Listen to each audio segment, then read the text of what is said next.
Hey, what's going on? Welcome back to another video. Daniel here. In this video, I want to do a reaction to an article that's been making the rounds on the internet by another digital nomad, Olumide, who I've been following for quite a while. And in this article on Business Insider, it says, I make $140,000 a year running a digital nomad agency from Bali, but here's why it's not worth living anymore. And this article, Olumide summarizes his thoughts as one. He moved to Bali from San Diego in 2019. He believes that Bali is polluted, congested, and overly commercialized. Olumide also believes that living in Southern Europe is a better choice for digital nomads.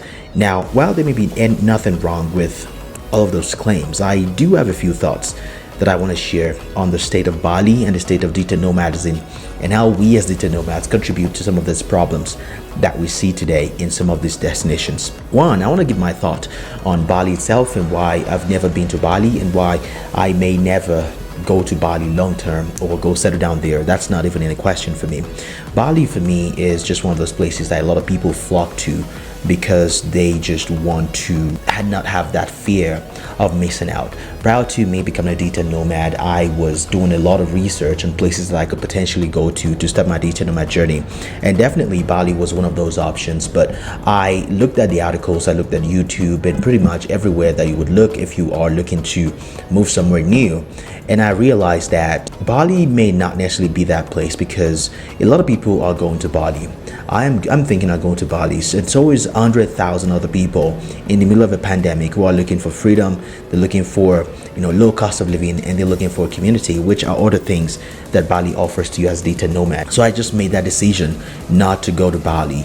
And when I visited Sayulita sometime last year, just to spend some time there, I met a lot of digital nomads, spent time in Sayulita in Mexico, and I realized that just the same things that Bali is suffering from, Sayulita is suffering from the same things, the exact same things of people coming from North America, USA, Canada. They just take a 2-3 hour flight down to Puerto Vallarta, and they take a 1 hour bus ride to Sayulita with all of these incredible waves for surfers. The sunset is amazing, great food, great value for money.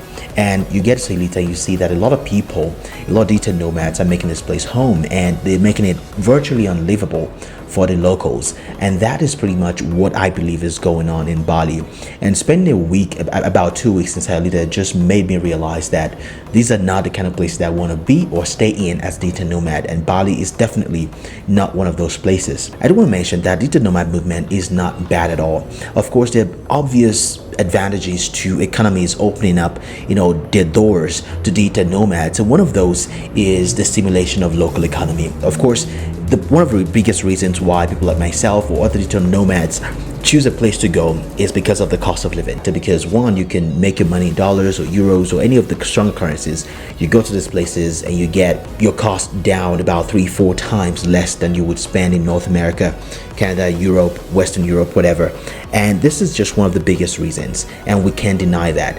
But the fact that you're spending less in these countries does not mean that the local economy is suffering as well. It means that you're bringing foreign investment, foreign money into a local economy that would otherwise be not as robust if there wasn't all that foreign money. There are several examples of places that I've seen a lot of influx of digital nomads, and as a result, I've seen the economy, be stimulated, become more robust because of that foreign money that is being brought into the economy. And we also have to talk about the downsides as well. As digital nomads in Mexico City, for example, there's been a lot of cries, from local in Portugal, Lisbon, talking about how digital nomads have driven up the cost of accommodation, sometimes 2, 3, 4 times more, and a lot of locals cannot even afford to live in a lot of these places. And we need to understand our role as digital nomads in some of these things.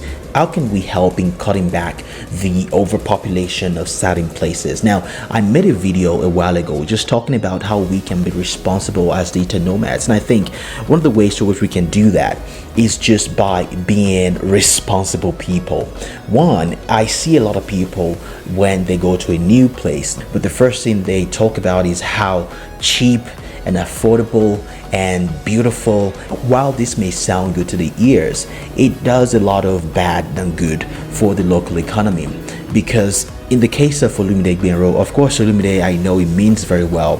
He has decided to move away from Bali, but we cannot isolate the decline of Bali from all of the good things that he said of Bali in the past. When we think about a year or two ago, he has this video on CNBC go wildly viral on YouTube talking about how Bali is the perfect destination for digital nomads. But now, Bali is no longer the perfect destination for nomads. It's Southern Europe. Now, we're back in the same place that we were 2 years ago, because now we talk about Southern Europe as the new digital nomad hotspot, and a lot of people now will start flocking to Southern Europe being the new digital nomad hotspot. So we're back in the same conversation. In 2 years time, maybe we'll be talking about how Southern Europe is no longer the perfect destination for digital nomads. So there's a cycle here, and we'll keep having these conversations years to come if we don't change our behaviors as digital nomads. I'm not saying you should be quiet about the place you are. I'm just talking about how can we be more responsible in talking about the places that we go to, that we find,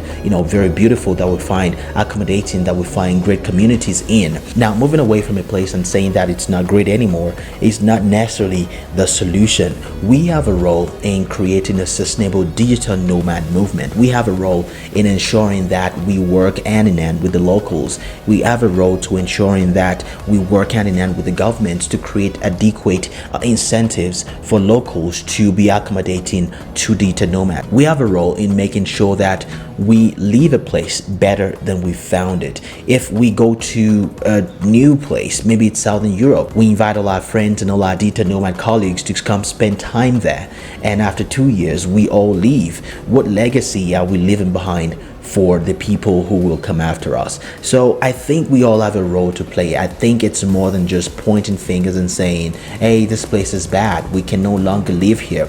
I think it's an us as digital nomads to come together and think about ways through which we can do better, to which we can work hand in hand with the locals, with the government, in order to create a sustainable digital nomad movement, not just for ourselves, but for the people that live in these places long term. So this is my final thought on this article. If you have thoughts as well, if you've seen this article, let me know down in the comments. What do you think? If you're a digital nomad right now, what are some of the things that you're doing in order to make sure that we are living the places better than we found them, in order to make sure that we are creating a sustainable digital nomad lifestyle? So let me know down in the comments, and check out the links in the description for some of the things that I use, my tools that I use in travel sustainably as a digital nomad, insurance, and all of this other good stuff.